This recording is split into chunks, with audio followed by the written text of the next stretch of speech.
soy la profesora Rey y soy su profesora de español este semestre.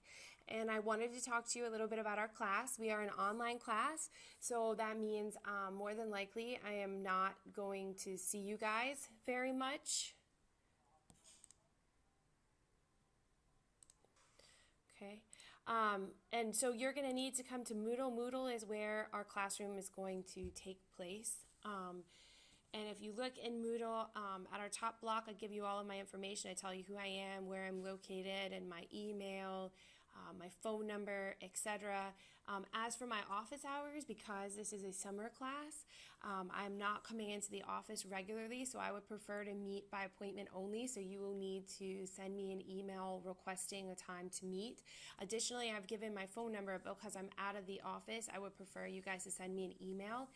Also, if you look at this video right here, it'll tell you how to set up your Skype. I leave my Skype up a lot, so we could also Skype for meetings, which I've found to be as effective, if not more effective, than actually meeting face-to-face, because you can see me, I can see you, I can share my screen. So if you're having trouble with something, I can actually share my screen and show it to you.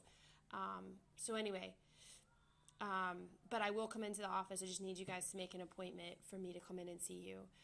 The class begins today. The census date is the 23rd. Remember that that's a school rule. You have to complete an assignment online in order to get to remain in the class by the 23rd. If you don't complete something by the 23rd, I have to drop you from the class, and I have no recourse. It doesn't matter if there was a death in the family or some major emergency occurred. As a school, it's a school rule. We are not allowed to, students are not allowed to stay in our classes beyond the census date if they haven't participated in the class. And so this will tell you about your homework.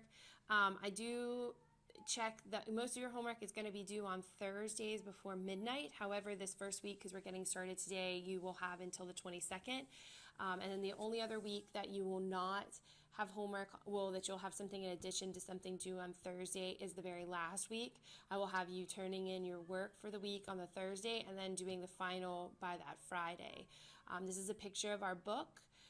You can buy the hardback book if you want to, but it's not necessary. This is the other site that we'll be using called My Language Labs. And as you can see up here, you have an e-text, and your e-text looks just like your regular textbook. It's a little slow to pop up. I think my internet, we've got a lot of stuff going on at the house this morning, and it might not be in the best spot. So anyway, so this is your text. You can go by chapter. If you know the particular page you want, you can punch in the page, and it'll go straight there. And you can click this and it'll pop it out a little bit more. And if you see things like this, it actually has an audio component for you to listen to. En la universidad, los estudiantes y los profesores conversan. Okay. So also, this is our priority line for Pearson. If you're having trouble getting set up in My Language Labs, I've got a video that explains how to get set up in My Language Labs that you guys will want to watch. And I suggest you do that sooner rather than later. This is the course code. Once you watch the video, you'll understand why you need a course code, but there it is. That's our course code. And if you're having trouble with anything with Pearson, this is our priority line, so make sure you call this number as opposed to any that you find by just looking on the Pearson website. You're going to get better help and quicker help by using this phone number. Also, these are links to how to set up your e-text on an iPad or an Android tablet if that's something that interests you. Course announcements, that is where I will post any information that I need to send out to you guys, but it also goes out as an email. So if you're checking your email regularly, you don't need to go into course announcements. If you're someone who does not check your GTCC email, which I think is ill-advised, I think you should be checking your GTCC email. Course announcements is where you can find things that I'm sending out to you. Again, this video explains how to set up your account in My Language Labs. Here's your syllabus. If you open that up, you're going to find a PDF and a Word version of your syllabus. This is the rubric that I use for your oral dialogues and writing assignments, and this just takes you to a few fun links to practice Spanish if you have extra time. I've also found I have accounts to Amazon, Hulu, and Netflix, And Netflix and Hulu have a lot of Spanish soaps and movies, so those are other places that you could search through and find other ways to practice your Spanish. So anyway, our class will be conducted in, you need to come to Moodle. You will be doing some work in my language lab, some work on Moodle. The top of each block will tell you what you have to do for the week. So you want to make sure that you read it. If your screen is small, like this computer I think is a little bit small, I've got a toggle bar that lets me scroll across and see the rest of my assignments. I had a student last semester who didn't realize that had happened. We have to make our typing a certain size to be ADA compliant, and so if you have a smaller screen, that may happen to you where you can't see everything and you need to toggle. All right, so I'll always tell you the pages that you need to read and the work that's due. One thing that I am going to ask, so anyway, if you look down here, I've got instructor videos, grammar and vocabulary explanations. If you click on this is a book. It'll take you through a bunch of links to YouTube videos that I've created on various topics. Your job is going to be to watch all of those, and then you'll need to post in the weekly attendance forum any questions or concerns that you have on that material, and this will count as a homework grade as well as your attendance for the class. Okay, the other thing that is a little bit different for the cultural assignments, in the past, if you've had me, I was doing the Vistas Culturales. Pearson now has these Club Cultura videos, which I like better, but they don't really have great questions. So I've made questions for each, and then I've posted those questions. So my advice to you is to download my document and write your answers on the downloaded document, and then post them in the assignment where I will go in and actually grade them. Because since there are multiple videos, you can see there's 4 videos for this one. I've put the links here, but they're also on the My Language Labs calendar. When you're going to have, see there's like 44 questions here.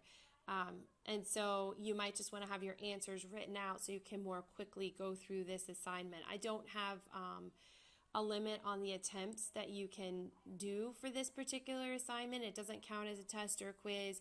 It counts as a cultural assignment. And I also know that I'm probably going to need to go into them manually and look at what you guys are writing.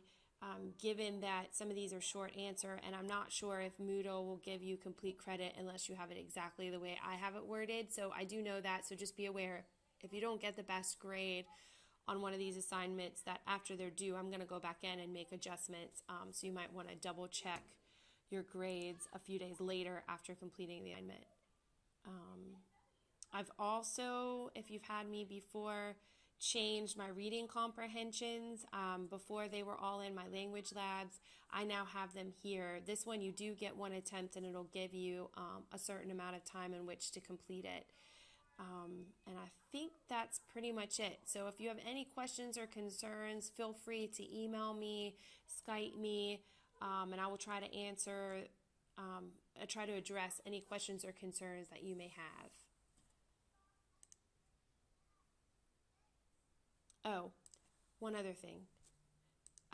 In my language labs, all of your work will be on the calendar.